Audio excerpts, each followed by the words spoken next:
Aleluya. Gloria a Dios. Damos gracias a Dios una vez más por este momento que Dios nos concede, poder estar en este lugar para alabar y glorificar su nombre. Una vez más, siempre enviándoles un saludo a todos los hermanos que están trabajando. Que Dios les bendiga, que Dios les guarde. A los familiares, nuestras familias, compañeros de trabajo, que Dios les bendiga de una manera especial.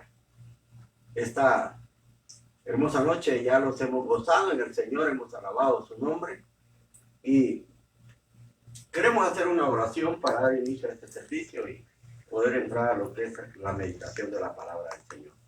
Así de que lo invito esta noche a que cierre sus ojos, a que juntos le demos gracias al Señor por su bondad, por su misericordia, porque gracias a Él, gracias a su sacrificio, todavía estamos en pie. Así de que lo invito a que le demos gracias a Dios. Padre, gracias te damos esta noche. Gracias, Dios amado, por cada momento que nos permites el poder estar delante de tu presencia para honrar y glorificar tu nombre.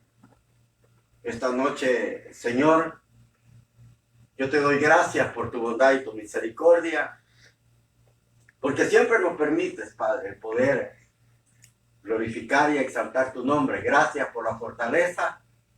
Gracias, Padre, por darnos siempre esperanza y darnos la fuerza para que cada día podamos luchar y poder salir adelante. Gracias te doy. Precioso Espíritu Santo, te pido esta noche que a través de la meditación de tu palabra nos hables, nos consueles, nos edifiques como siempre lo haces y que podamos ser llenos de ti. Que podamos, Padre, recibir esa llenura de tu palabra para poder estar fortalecidos. Gracias te doy en el precioso nombre de tu Hijo amado Jesucristo, nuestro Señor y nuestro Salvador, por quien te damos gracias. Amén y amén. Quiero invitarle, hermano, a que abra su Biblia en la carta que estamos estudiando los días martes, la carta a los Colosenses, una carta que nos habla cosas extraordinarias y maravillosas de la obra de Cristo hacia y a favor de la vida humana. Así es de que le voy a invitar a que abra su Biblia en el capítulo número 1, el versículo 18 al 23, vamos a estar meditando en la palabra de Dios. Así es de que lo invito del capítulo 1, del versículo 18 en adelante, dice la palabra de Dios de la manera siguiente. Además, Cristo es la cabeza de la iglesia, que es su cuerpo. El que es el principio, fue el primero en resucitar para tener así el primer puesto en todo. Pues en Cristo Jesús reside todo el poder divino. Y por medio de él, Dios reconcilió a todo el universo, ordenándolo hacia él, tanto lo que está en la tierra como lo que está en el cielo, haciendo la paz mediante la sangre que Cristo derramó en la cruz. Ustedes antes eran extranjeros y enemigos de Dios en sus corazones por las cosas malas que hacían. Pero ahora Cristo los ha reconciliado mediante la muerte que sufrió en su existencia terrena y lo hizo para tenerlos a ustedes en su presencia, santos, sin mancha y sin culpa. Pero para esto deben permanecer firmes, basados en la fe, sin apartarse de la esperanza que tiene por el mensaje del evangelio que oyeron, Este es el mensaje que se ha anunciado por todas partes del mundo y que yo, Pablo, ayudo a predicar. Amén. Dejamos hasta ahí la palabra del Señor. Aleluya. Y quisiera hacer un resumen breve de lo que estudiábamos precisamente el martes pasado. Pablo había venido diciendo que precisamente Cristo nos había rescatado de las tinieblas, del reino de las tinieblas, al reino de la luz de su amado Hijo. Y él comenzó a decir que Cristo era la imagen de Dios. Es decir, Dios se dio a conocer a través de su Hijo. Dijo que era el primogénito, que en él fueron creadas todas las cosas, tanto las que están en el cielo como en la tierra. Y precisamente dijo él que se había creado todo, es decir, lo visible, lo invisible, sean tronos, principados, sean gobernadores, sean ángeles, todo fue creado por él y para él. Es decir, hermanos, que la finalidad fue que todo, como dice el apóstol Pablo, que es Cristo el que creó todo esto y es el que existía antes de todas las cosas. Y como dijo al final, que en Cristo todo subsiste, es decir, Él es el que mantiene el orden, Él es el que mantiene la armonía, es el que mantiene todo bajo control, no solamente el universo mismo, sino la vida misma del hombre. Es decir, hermanos, que sin la existencia de Cristo en la vida humana, la vida es un desastre, la vida se derrumba, la vida se pierde. Y por eso es que Cristo es la existencia de todo, no solamente el universo, sino la vida humana. Ahora, pero Pablo no solamente está hablando de la grandeza de Cristo, sino que también está hablando sobre la relación que Cristo tiene con su pueblo, con la iglesia.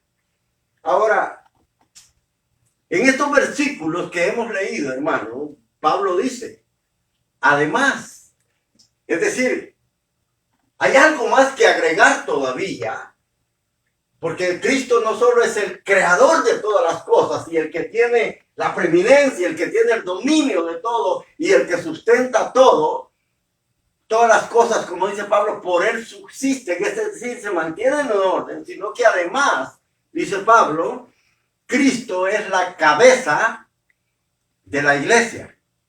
Oiga, qué tremendo. O sea, Cristo es la cabeza de la iglesia, que es su cuerpo. Usted sabe que un cuerpo sin cabeza no funciona. Un cuerpo sin cabeza no sabe a dónde dirigirse. Un cuerpo sin cabeza no sabe pensar. Es decir, Cristo es precisamente el fundamento. Es la luz, es la existencia, es la cabeza, es el que mantiene precisamente a la iglesia y no la iglesia a la cabeza, es decir, el cuerpo. Hablando de que la iglesia es el cuerpo, no es precisamente el cuerpo quien piensa, sino la cabeza. Es decir, que todo lo que la iglesia hace, todo lo que la iglesia planifica, no es cuestión del cuerpo, no es cuestión de ella, sino de Cristo. Él es precisamente quien piensa, Él es precisamente quien guía, Él es precisamente quien hace todo, porque su cuerpo precisamente es el organismo. Oiga bien, el cuerpo que es la iglesia es el organismo por el cual Cristo da a conocer sus obras. Es decir, hermanos, que lo que Pablo está diciendo, que la iglesia o el cuerpo sin la cabeza no funciona. Es decir, es la cabeza la que tiene la visión, no es el cuerpo. Es decir, que la iglesia sin Cristo no es nada. La iglesia no puede planificar. Es Cristo quien planifica. Es Cristo quien guía a su pueblo. Por eso, hermanos, es necesario ser guiado por el Espíritu Santo para poder hacer las cosas que a Dios le agradan y poder hacer su voluntad. Por eso dice que Cristo es la cabeza de la iglesia, que es su cuerpo. Quizás una de las cosas, hermanos, que estamos viendo en estos tiempos finales es que pareciera ser que el cuerpo se ha separado de la cabeza por un lado y el cuerpo por otro. Es decir, es la iglesia la que está queriendo hacer las cosas como a ella le conviene, como ella quiere y no como la cabeza dice. Esto es precisamente, hermanos, cuando habla de cabeza, que Cristo es la cabeza de la iglesia, está diciendo que Él es el líder. Amén. Que Él es el encargado. Que Él es el que provee todo, como precisamente pasaba en los tiempos antiguos. ¿Quién era el líder? Era el primero, el primogénito. Y por eso aquí dice que Él también dice, es el principio. Oiga bien. Dice que Cristo es la cabeza de la iglesia, que es su cuerpo. Ahora, hay algo que a mí me llama la atención, hermanos, porque nosotros no podemos planificar las cosas a menos que Cristo sepa lo que nosotros vamos a hacer. Es decir, lo que nosotros hacemos es porque Cristo ya lo ha planificado. Él es quien nos guía, Él es quien nos orienta y quien nos dice lo que debemos de hacer. Una de las cosas, hermanos, que me llama la atención es cuando Cristo se da a conocer como el Cristo resucitado y se aparece a las iglesias del Apocalipsis. Fíjese que hay algo que me llama la atención porque en Apocalipsis capítulo 3, el Señor se le revela a una iglesia en particular que se llama la iglesia de Sardis. Cuando este Cristo resucitado se aparece a la iglesia de Sardis, le dice, dile al ángel de la iglesia de Sardis, el que tiene los 7 espíritus de Dios, el que tiene las 7 estrellas. Oiga bien, recuérdese que 7 es plenitud. Y 2 veces lo menciona. Ahora, es decir, que Cristo tiene la plenitud precisamente de todo, porque dice, el que tiene los 7 espíritus de Dios, habla de la plenitud de Dios, de todos los atributos de Dios, pero también tiene la plenitud sobre la iglesia, es decir, que nos sustenta. ¿Y qué es lo que le dice a la iglesia de Sardis? Le voy a llevar a Apocalipsis capítulo 3, para que usted se dé cuenta lo que Jesús le dice a la iglesia de Sardis, ese Cristo resucitado. Apocalipsis capítulo 3, mire lo que le dice. Escribe también al ángel de la iglesia de Sardis. Esto dice el que tiene los 7 espíritus de Dios y las 7 estrellas. Yo sé todo lo que haces. Y sé que estás muerto, aunque tienes nombre de estar vivo. Oye, el problema que pasa con Sardis. Pareciera ser que Sardis se había separado. O sea, le está hablando a la iglesia. Recuérdense que lo que está diciendo Pablo a los colosenses, que él es la cabeza de la iglesia, que es el cuerpo. Ahora, él le dice, sé todo lo que haces. Es decir, hermanos, que Él es la cabeza y sabe todo lo que la iglesia hace. No hay nada que Él no sepa que la iglesia, su cuerpo, hace. Es decir, Él sabe cada movimiento, Él sabe cada cosa que el cuerpo hace, es como nosotros. O sea, quien manda las órdenes a nuestro cuerpo para que nosotros nos movilicemos y hagamos cualquier actividad es la cabeza. Y eso es lo que Cristo es para la iglesia. Pero miren lo que le dice, sé lo que haces y que estás muerta. aunque tienes nombre de que estás vivo. Oiga bien, es decir que Sardis se había separado del Señor. Sardis, hermano, tenía nombre, es decir, cuando habla de nombre, habla de fama, habla de reconocimiento. Oiga bien, tienes nombre de que vives, es decir, ella tenía reconocimiento, tenía fama. Precisamente había ganado esa fama. Pero Dios conocía algo, es decir, estaba muerta.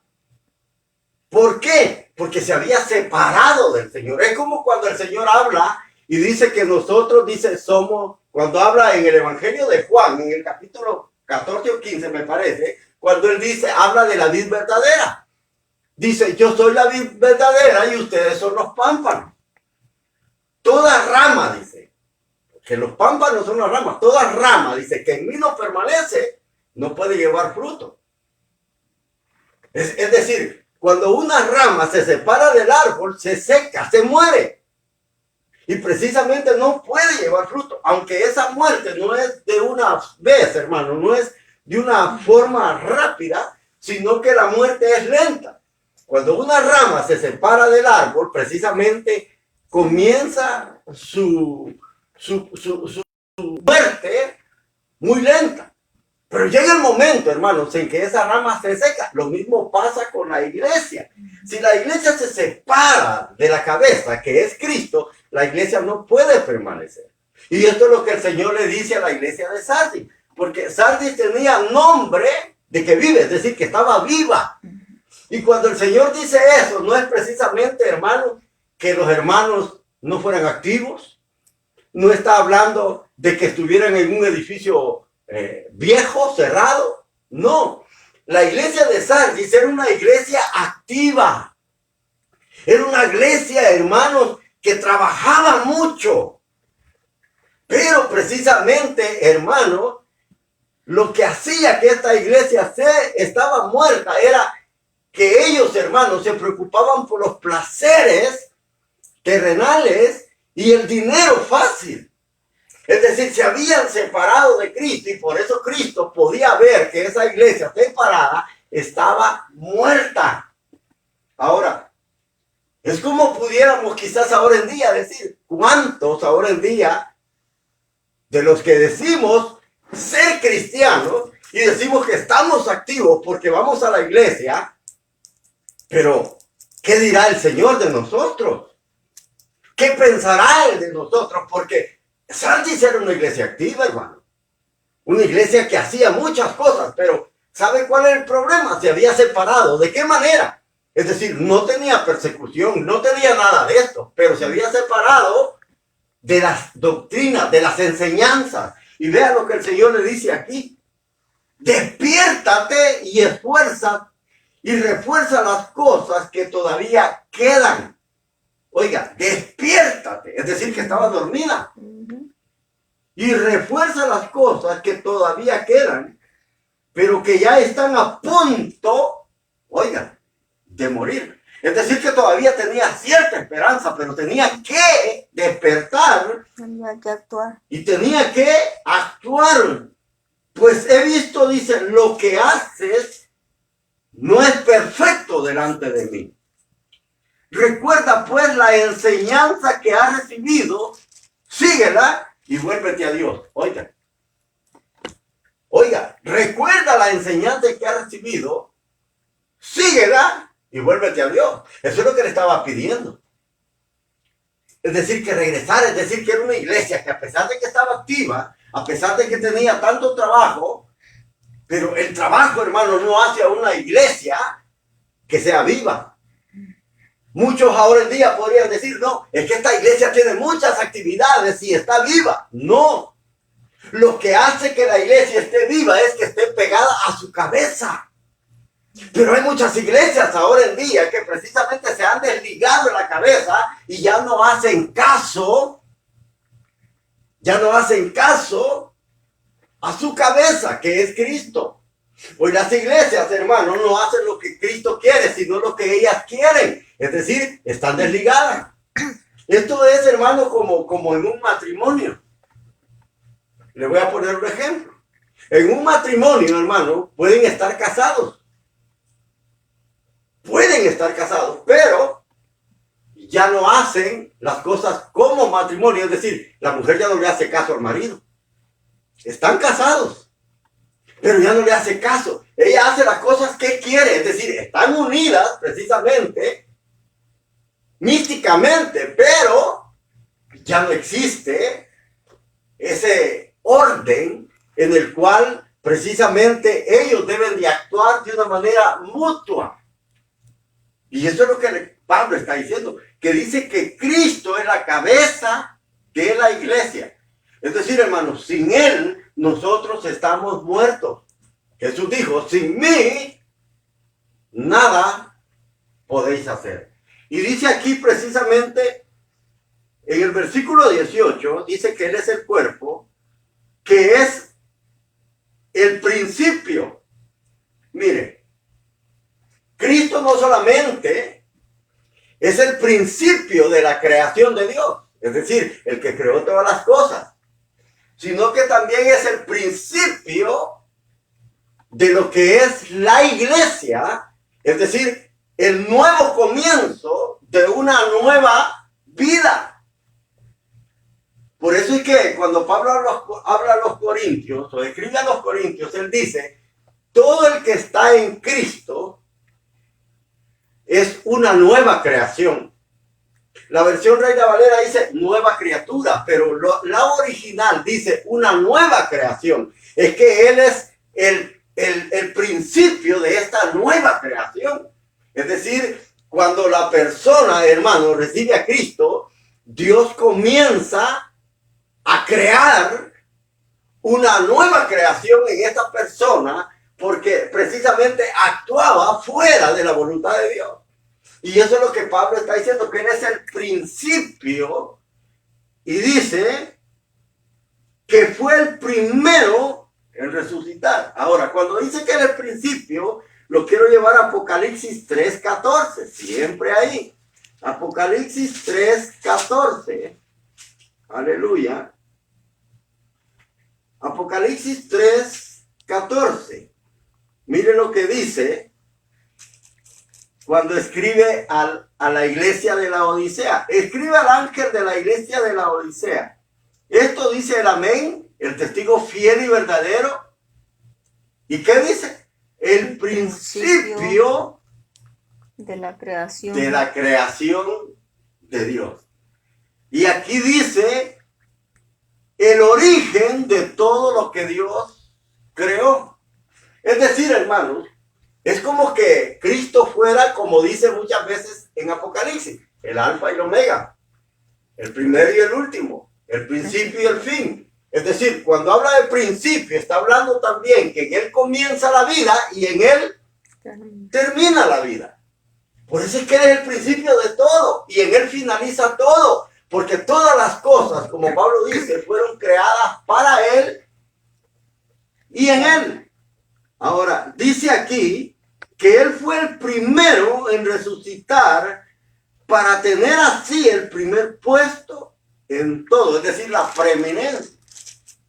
Fíjese que, aunque en el Antiguo Testamento se dieron algunas resurrecciones, pero precisamente cuando el apóstol dice que Él fue el primero, dice que Él fue el primero en resucitar para tener así la preeminencia en todo. Está hablando precisamente que Él fue el primero en resucitar para nunca volver a morir. Para vida eterna. Es decir, Él fue el que resucitó, pero que nunca más volvió a morir. Ahora, por eso dice que Él fue el primero en resucitar. Ahora, y esto precisamente de la resurrección, hermano, Dios lo había venido hablando precisamente desde el Antiguo Testamento. Porque si usted ha leído Levítico 23, ahí cuando se habla de la fiesta solemne, se habla precisamente en aquellas fiestas, aquellas fiestas solemnes que se celebraban, el Señor dice de que, habla de que en las primicias de la gavilla, es decir, aquellas cosechas, los primeros frutos de las cosechas, lo mejor, dice que ese día se llevaban, es decir, el día de reposo, se llevaban precisamente al sacerdote.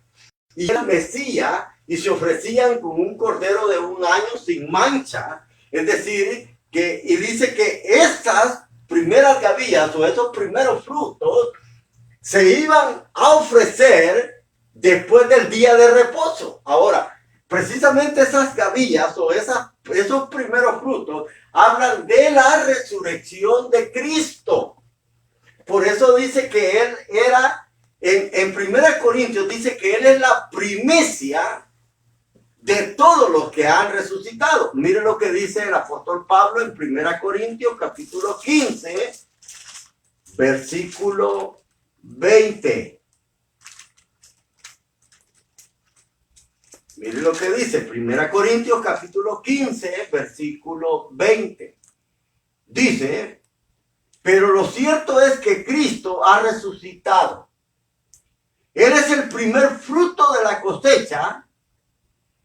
Ha sido el primero en resucitar. Así como por causa de un hombre vino la muerte, también por causa de un hombre viene la resurrección de los muertos. Y así como en Adán todos mueren, así también en Cristo todos tendrán vida. Pero cada uno en su debido orden que le corresponde. Cristo en primer lugar, después cuando Cristo vuelva, los que son suyos. Oiga bien lo que Pablo dice. Dice que Él es la primicia, la primera cosecha. Es decir, en Levítico 23, cuando habla sobre esa gavilla, está hablando precisamente de la resurrección de Cristo, que Él iba a ser la primicia, Él iba a ser el primero en resucitar. Y precisamente Pablo lo confirma aquí en 1 Corintios, que dice que Él es precisamente la primera cosecha o el primero en resucitar. Fíjese que en Mateo capítulo 27, no sé si usted ha leído cuando dice de que Cristo estaba en la cruz. Y dice que cuando Él da el grito entregando su espíritu, dice que la tierra tembló. Dice que las rocas se partieron. Dice que muchos sepulcros se abrieron.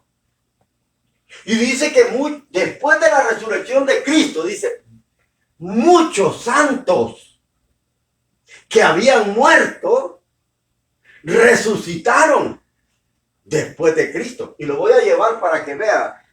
Mateo capítulo 27, precisamente lo dice. Mateo 27, aleluya.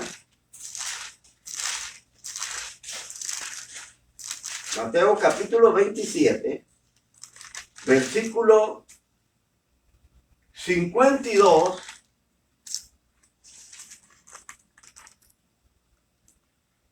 Versículo 50, desde ahí lo vamos a leer.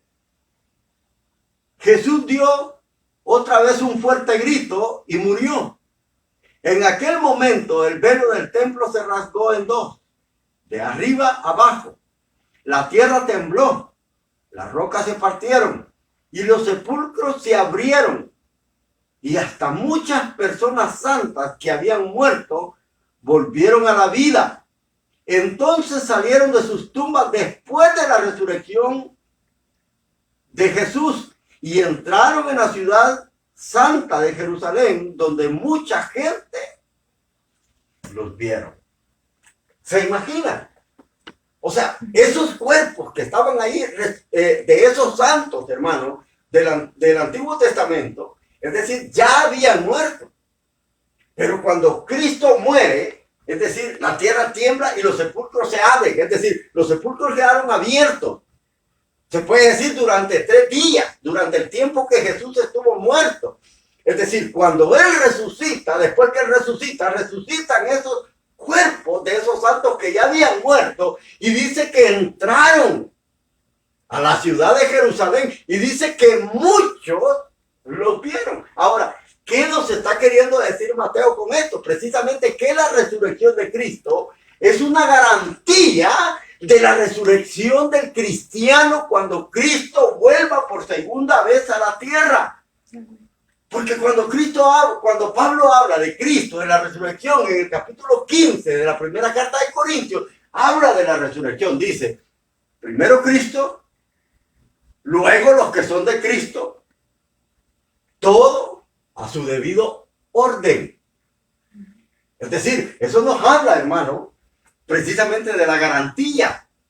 De una garantía que Él dio. Que precisamente, hermanos, todo aquel que es hijo de Dios y persevere hasta el fin, precisamente, hermanos, tiene la garantía de que su cuerpo va a ser resucitado. Y eso es algo importante para nosotros. ¿Por qué? Porque esto nos da esperanza. Por eso dice aquí que Él fue el primero en resucitar para tener así el primer puesto en todo. En la versión Reina Valera dice la preeminencia. Es decir, que significa el primer puesto, el primer lugar en todo. Y dice, versículo 19, pues en Cristo quiso residir todo el poder divino. Oiga bien, dice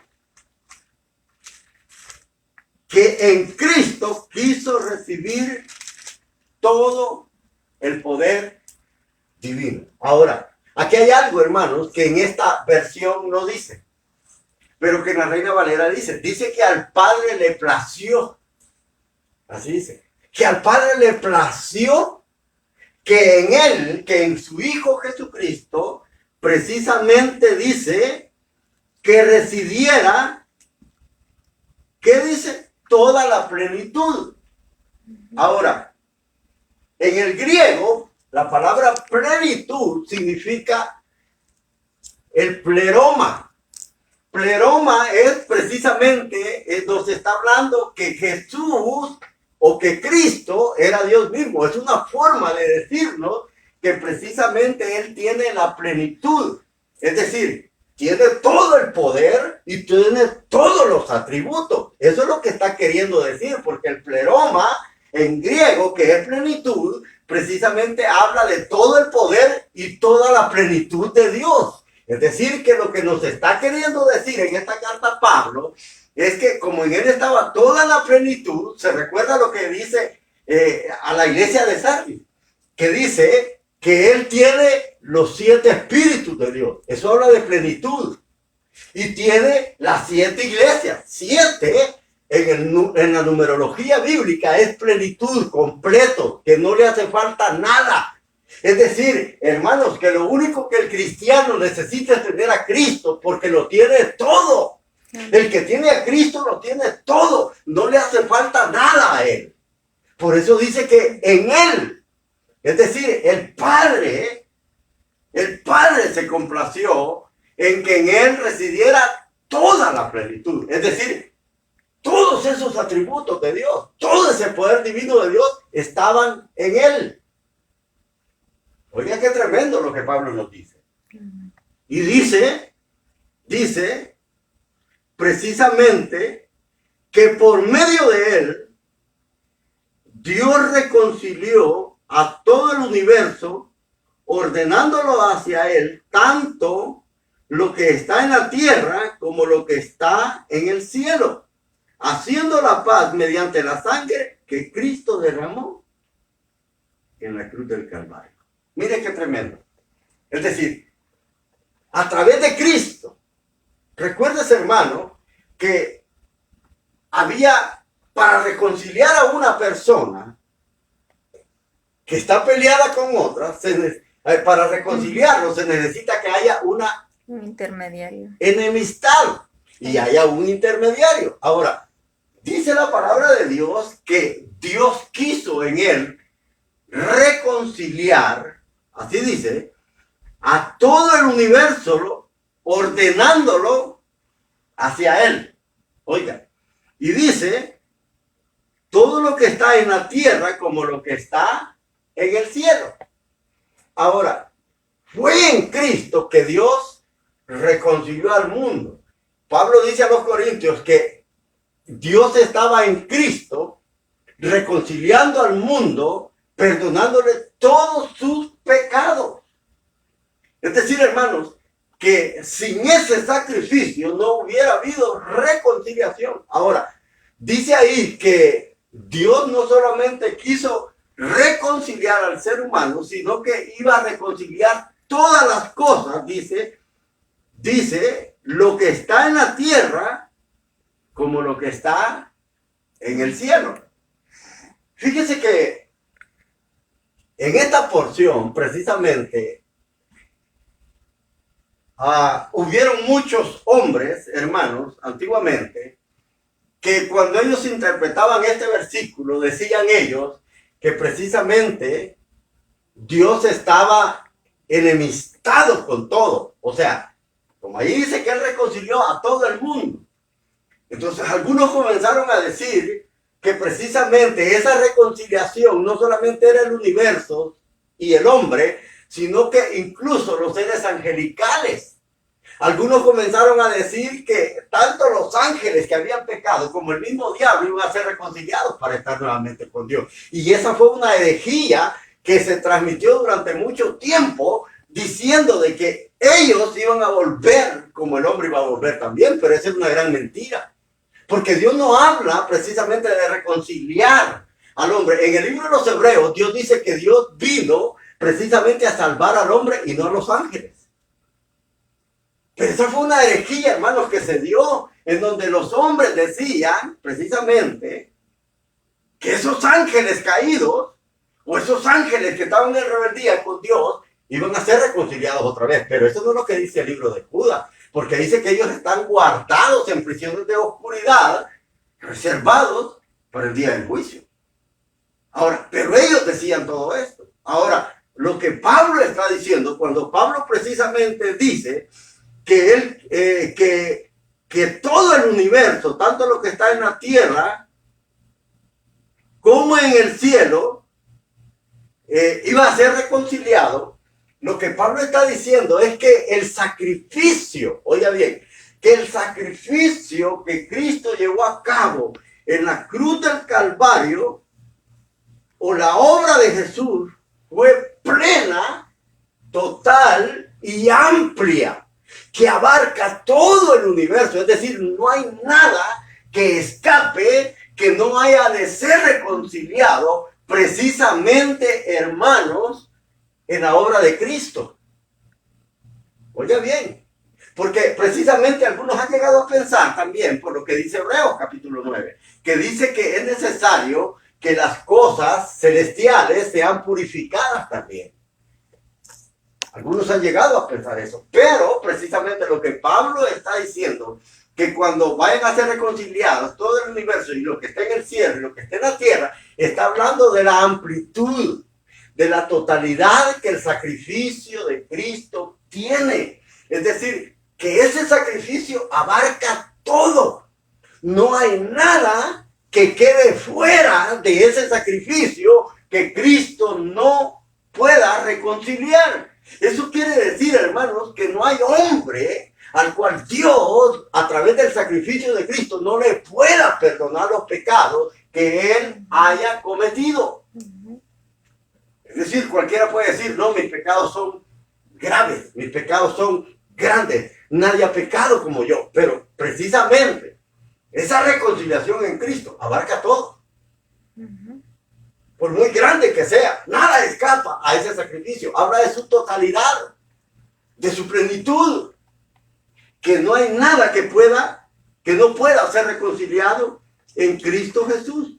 Y dice que lo hizo haciendo la paz mediante la sangre que Cristo derramó en la cruz del Calvario.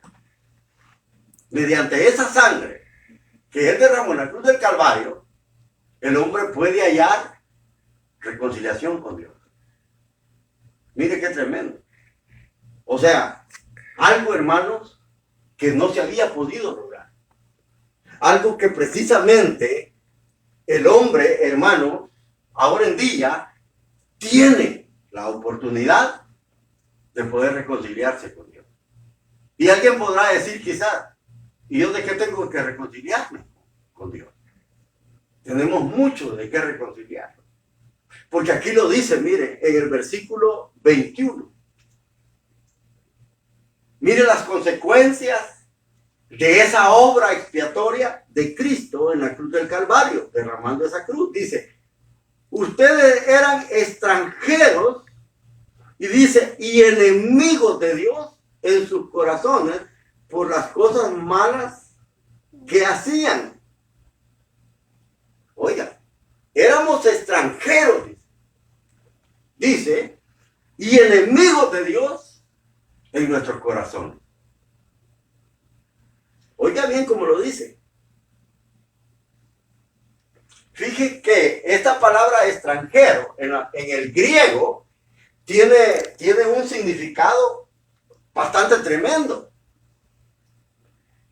Porque en el griego lo que significa ser extranjero es ser pasado de un dueño a otro. Eso significa. La palabra es apeiotromeus, algo así es la palabra en griego, pero eso significa, el significado de esta palabra en griego, significa alguien que es traspasado de un dueño a otro. Es decir, como cuando se vendían esclavos. Se fija cuando se vendían esclavos, que los vendían en el mercado. Ese es el ejemplo que Pablo pone. Es decir, cuando alguien los compraba, pasaban de una mano a otra, es decir, de un dueño a otro. Ahora, pero yo le voy a decir algo. Cuando el hombre fue traspasado de un dueño a otro, es decir, de Dios a Satanás, oiga, porque le voy a decir algo. Recuérdese que antes de que el hombre pecara, ¿a quién le pertenecía? Le pertenecía a Dios. Después que el hombre peca, ¿a quién le pertenece? Al reino de las tinieblas, es decir, a Satanás. Es decir, pasó de Dios a Satanás. Y ese traspaso de dueño, hermano, afectó nuestra mente, afectó nuestro comportamiento, afectó toda la existencia misma de nosotros. Oiga bien, ¿por qué? Porque nos hicimos enemigos de Dios. Nos convertimos en extraños. ¿Extraños por qué? Porque precisamente, hermano, a Dios ya lo veíamos diferente. Es decir, ese traspaso de dueño a otro, hermano, afectó nuestra forma de vida. Es decir, desde que el pecado entró, como dice Pablo a los romanos, que por un hombre entró el pecado al mundo y así el pecado pasó a todos los hombres. Es decir, ese traspaso de dueño afectó nuestra forma de pensar. Éramos enemigos de Dios en nuestros corazones, oiga. Y nuestras acciones hablaban, hermano, mal de nosotros. Es decir, íbamos contra la voluntad de Dios. Y eso lo podemos ver en Efesios capítulo 2. Porque dice que nosotros estábamos alejados de Dios. Alejados de la ciudadanía. Dice que éramos extranjeros. Oigan cómo lo dice Efesios capítulo 2. Dice, antes ustedes estaban muertos a causa de las maldades y pecados en que vivían. Pues seguían, dice, los malos ejemplos de este mundo, es decir, de los demás, y hacían la voluntad de aquel espíritu que gobierna o que domina en el aire. Mire, es decir, que pasamos a otro dueño. Y dice, y que anima a que desobedezcan a Dios. Oigan, por eso es que el hombre, hermano, el hombre no puede obedecer a Dios porque está bajo el poder y el dominio, bajo la esclavitud de otro dueño. Y no puede obedecer a Dios. Por eso dice acá que precisamente dice que vivíamos también, dice, de esa manera vivíamos también todos en otro tiempo, siguiendo nuestros malos deseos y cumpliendo los caprichos de nuestra naturaleza pecadora y de nuestros pensamientos. A causa de eso merecíamos que toda la razón, el terrible castigo de Dios, igual que los demás. Así vivían. Es decir, éramos enemigos de Dios. Si no, vea cuando Adán peca. Cuando Dios comienza a buscarlo para tener ese acercamiento con él, ¿qué es lo que Adán hace? Se esconde. Huye de la presencia de Dios y se esconde. ¿Por qué? Porque se consideraba ya enemigo de Dios por lo que había hecho. Y Dios comienza a llamarle, y a decirle, ¿a dónde estás? O sea, pero no es que Dios no supiera. La palabra, la respuesta ahí, o la palabra que se usa para decirle, Adán, ¿dónde estás tú? No es para decirle a dónde te encuentras escondido, sino en la condición que él había caído a causa del pecado. ¿En qué condición estás? Le quería decir. Es decir, ¿cómo te encuentras ahora? ¿En qué condición estás? Eso es lo que Dios le estaba preguntando. Y fíjese la respuesta de Adán. Oí tu voz. ¿Y qué le dijo? Y tuve miedo. Esa es la razón por la cual Dios quiere reconciliar al hombre. Porque el hombre, si oye la voz de Dios, tiene miedo. ¿Por qué? Porque él sabe precisamente que él es merecedor del castigo. Él sabe que ha ofendido a Dios. El hombre sabe que precisamente merece ese castigo. Así como Adán oyó la voz de Dios y tuvo miedo, así el hombre ahora. ¿Por qué cree que las personas no quieren venir a escuchar la palabra? ¿Qué es lo que dice Juan en su evangelio? Dice Juan que todo aquel que viene a la luz, oiga lo que Juan dice, todo aquel que viene a la luz, dice, viene para que sus obras sean ¿qué? Manifiestas. Manifiestas, es decir, redargüidas, manifiestas. Que porque la luz las expone. Dice, pero muchos no vienen para que sus obras no sean expuestas. ¿Por qué? Porque hay mucha gente que cuando escucha la palabra dice, por mí lo está diciendo. Porque la palabra de Dios es viva y la palabra de Dios expone los pensamientos, los razonamientos y todas las intenciones que el hombre tiene dentro de sí. Y por eso es que el hombre nunca viene a escuchar la palabra de Dios por miedo. Miedo a oír la voz de la palabra de Dios porque él sabe que ha pecado. Esto es lo que Juan dice. Y un ejemplo, hermano, que yo siempre pienso es que el hombre es como esos ratoncillos, ¿verdad? Casi así lo expongo siempre a veces. ¿Por qué? Porque si usted se fija, cuando el dueño de la casa sale y apaga las luces, todos salen. Todos salen a hacer fiesta. Pero nomás se prende la luz. ¿Qué es lo que hace el ratón? Sale a esconderse. Huir. ¿Por qué? Porque está expuesto a la luz. Y así le pasa al hombre. Cuando el hombre viene precisamente a la luz que representa la palabra de Dios, la palabra de Dios expone todo lo que el hombre es. Por eso es que la palabra de Dios en hebreo dice que es como una espada de dos filos. Oiga, que penetra, dice, penetra profundamente hasta partir el alma, las coyunturas, los tuétanos y discierne los pensamientos y las intenciones del corazón. Así es como la palabra de Dios actúa.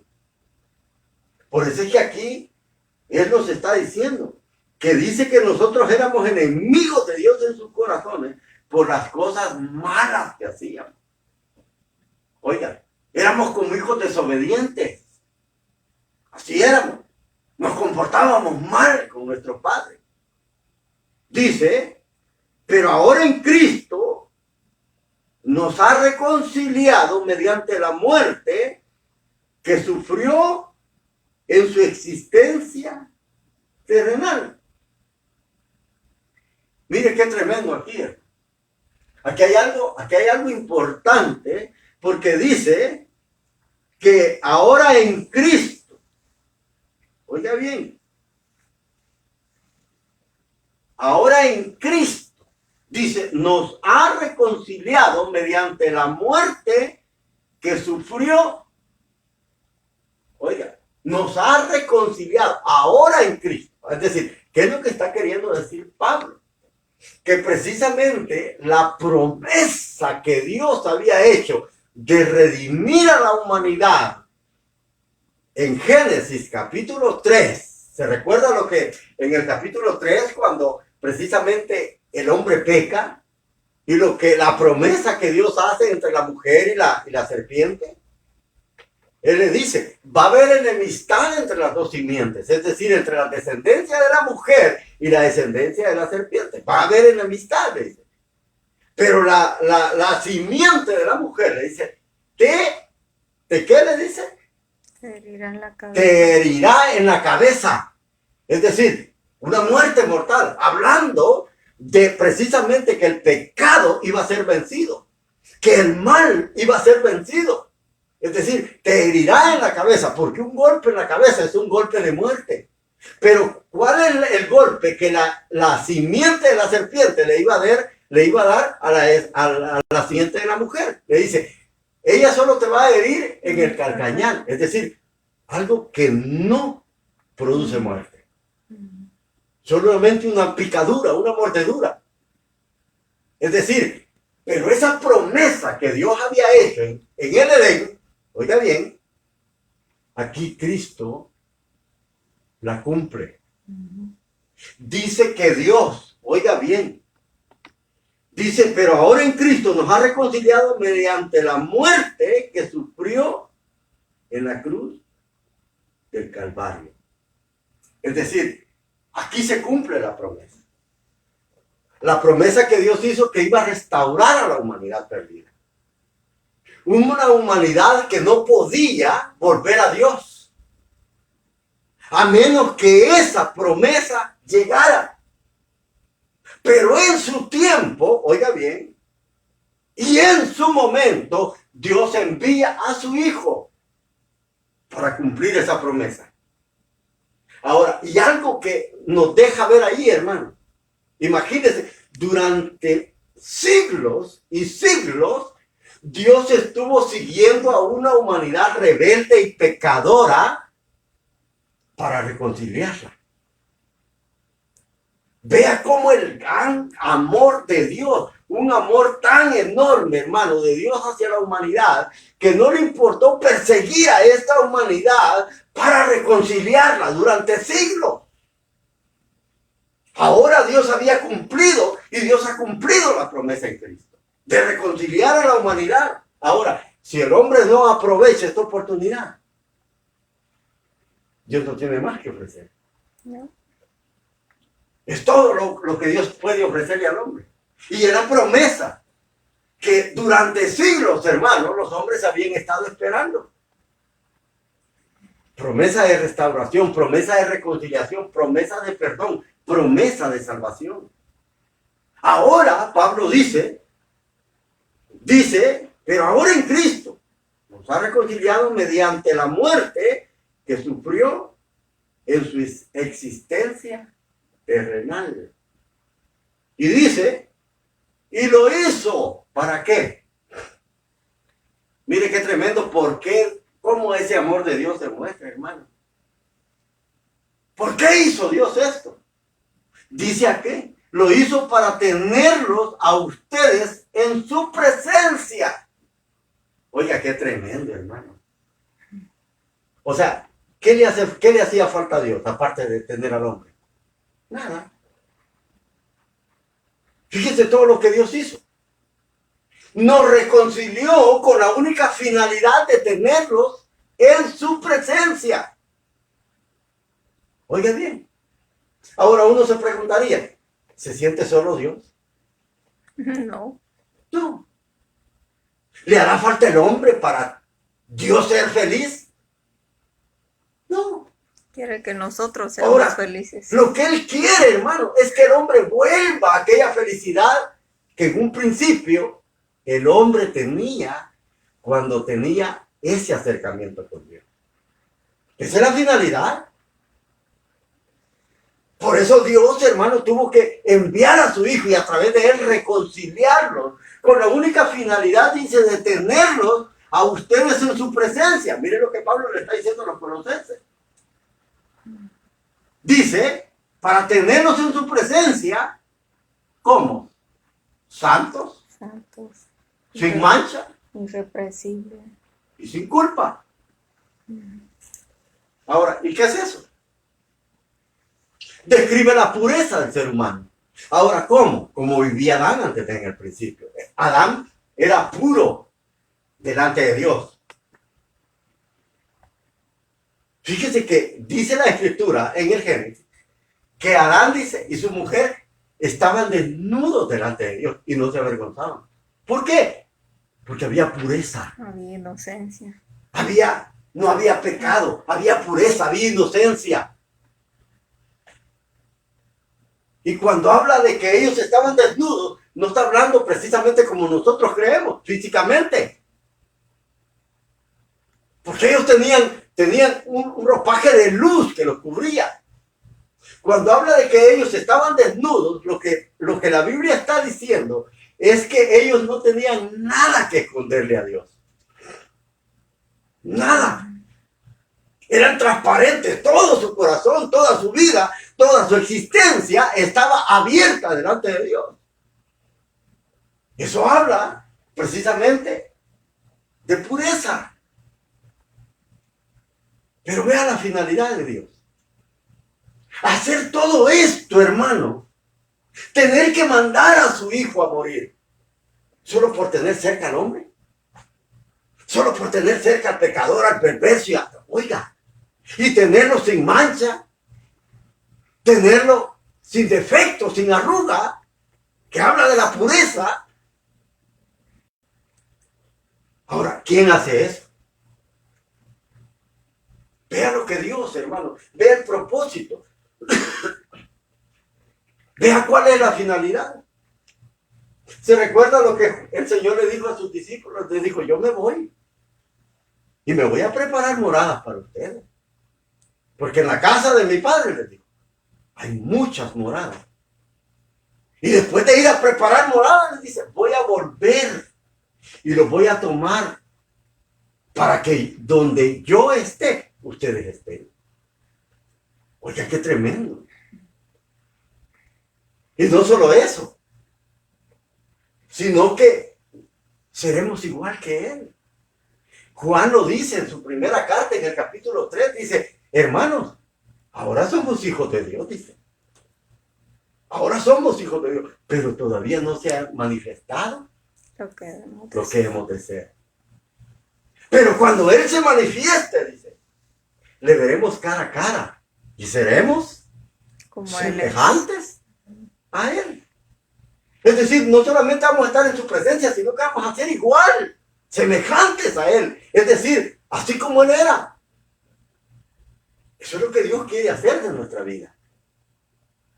Eso es lo que Dios quiere hacer del hombre. Eso es lo que Dios quiere hacer a través de ese sacrificio, porque el hombre está enemistado con Dios. Ahora, dice acá, dice, pero, aquí viene algo tremendo. Dios nos quiere tener ahí, cerca de Él, y los quiere tener, como dice aquí, santos, sin mancha y sin culpa. Es decir, puros. Pero, ese pero, habla de algo. De algo, hermano, que ya no le corresponde a Él, porque Él ha hecho todo. Él planificó todo. Hizo la creación, hizo el mundo, hizo el universo, hizo el ser humano, hizo todo lo que hay en la tierra para el hombre. Él ha hecho todo el sacrificio. Dio lo mejor que tenía, pero ahora Pablo va a hablar de algo que ya no le corresponde a Dios, sino que es una obligación nuestra. Y no es si usted quiere, es una obligación. Porque recuérdese que todo lo que Cristo ha hecho, lo ha hecho por amor. Y el amor nos obliga. El amor tiene una obligación. ¿O no? El amor, hermanos, tiene esa obligación. Por eso Pablo dice que el amor de Dios nos constriñe. Es decir, el amor todo lo que Dios ha hecho tiene algo que quiere que hoy nosotros hagamos. Y eso es lo que Dios quiere. Para que usted y yo estemos en su presencia, estemos sin mancha, estemos santos, sin pecado delante de Él. Hay algo. Pero, dice Pablo, oiga bien, y esto es lo tremendo. Dice aquí, pero para esto, oiga, ¿para esto qué? Para estar en la presencia de Dios, para estar sin mancha, para ser santos, para estar sin pecado, para estar en pureza, tenemos que hacer algo. Pero para esto deben permanecer firmes. ¿En qué? En la fe. ¿Ah? En la fe. Mire la obligación que hoy tenemos nosotros. O sea, yo le preguntaría, ¿usted quiere estar en la presencia de Dios? Amén. ¿Usted quiere estar cerca de Dios, sin mancha, sin pecado, sin culpa? Queremos estar. Ahora, pero también tenemos una obligación. Dios hizo todo lo que tenía que hacer. Ahora, a usted y a mí nos corresponde hacer algo. Oiga bien, nos corresponde hacer algo. ¿Y qué es? Nos corresponde permanecer firmemente en la fe. Oiga,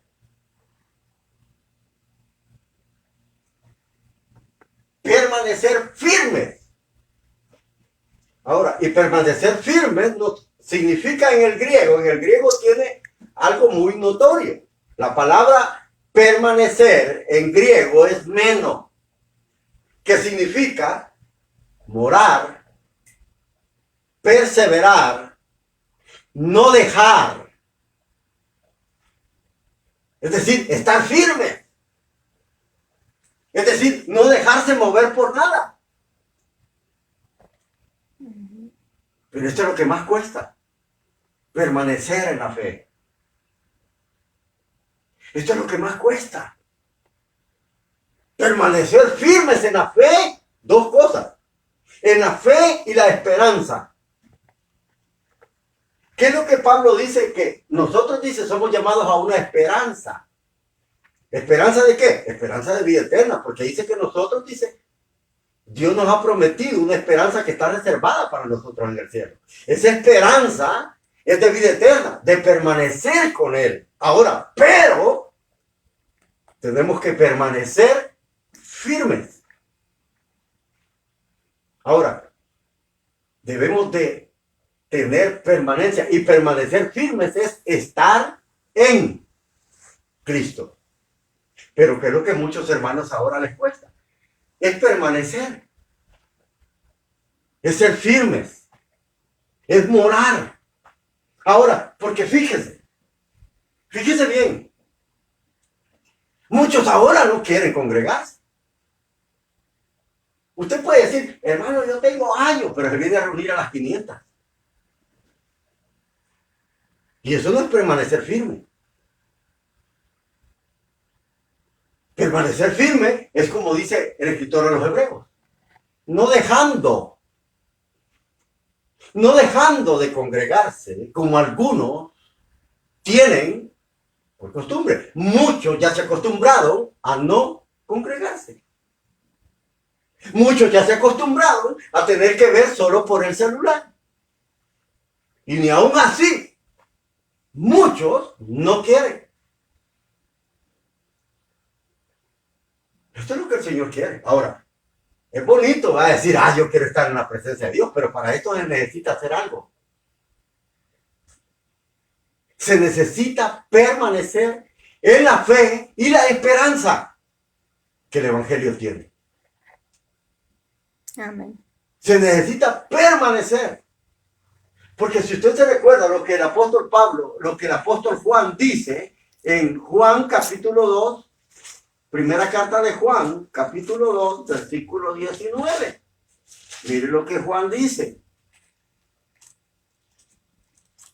Primera de Juan, capítulo 2, versículo 19. Dice, pero ellos salieron de entre nosotros, pero en realidad no eran de los nuestros. Porque si hubieran sido, se habrían quedado con nosotros. Oiga bien, pero si lo hubieran sido, hubieran permanecido. Oiga, la misma palabra que Pablo usa, que hay que permanecer firme. Para estar en la presencia de Dios tenemos que permanecer firmes, porque Pablo dice, pero, ese pero es que Pablo va a decir lo que usted y yo tenemos que hacer para estar en la presencia de Dios. Y dice acá, dice, ellos salieron de nosotros, pero no eran de nosotros.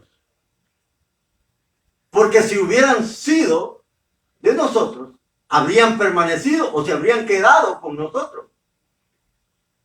Pero sucedió así para que vieran claramente que no todos son de nosotros. Oiga bien, ¿y de qué está hablando Pablo?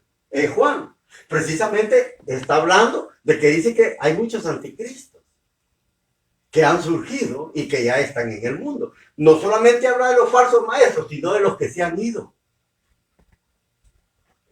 De los que ya no están. Porque, ¿sabe cuál es precisamente la evidencia de una persona que ha sido salva? O una persona que precisamente está cumpliendo esa obligación de amor hacia lo que Dios ha hecho. ¿Sabe cuál es la evidencia? De que se ha quedado, es decir, que sigue perseverando, que está perseverando, que permanece, es decir, que mora. Esta es la evidencia. Ahora, porque todos quieren irse para el cielo, pero no quieren permanecer. Y les voy a decir algo. Es lo mismo como Juan dice en esta misma carta, en el capítulo 2, versículo 6. Vean lo que Juan dice. Miren lo que dice Juan. Capítulo 2, versículo 6, en la primera carta. Dice, el que dice ¿qué? El que dice que está. Es decir, que permanece, que mora, que es firme. El que dice. El que dice que permanece en él debe andar como él anduvo. Exacto. El que dice. Porque muchos dicen, pero no hacen, ni permanecen. Ahora, vean lo tremendo que Pablo dice. Pero para esto debemos permanecer. Es decir, si queremos estar en la presencia de Dios. Si queremos vivir con Él. Porque ese pero pone la obligación que nosotros tenemos. Permanecer firmes en la fe y en la esperanza.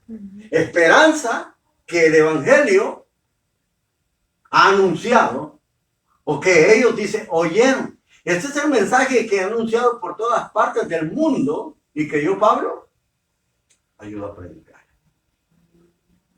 Mire qué tremendo. Con lo que Pablo está finalizando.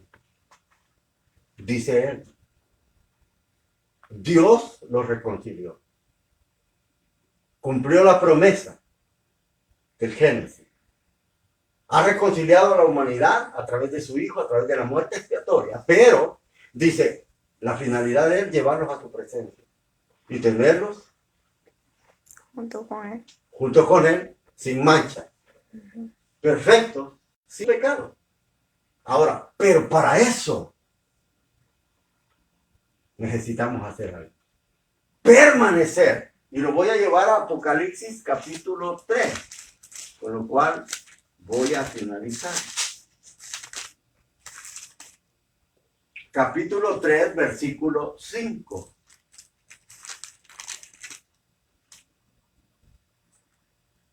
Mire lo que dice. Los que salgan vencedores serán así vestidos de blanco.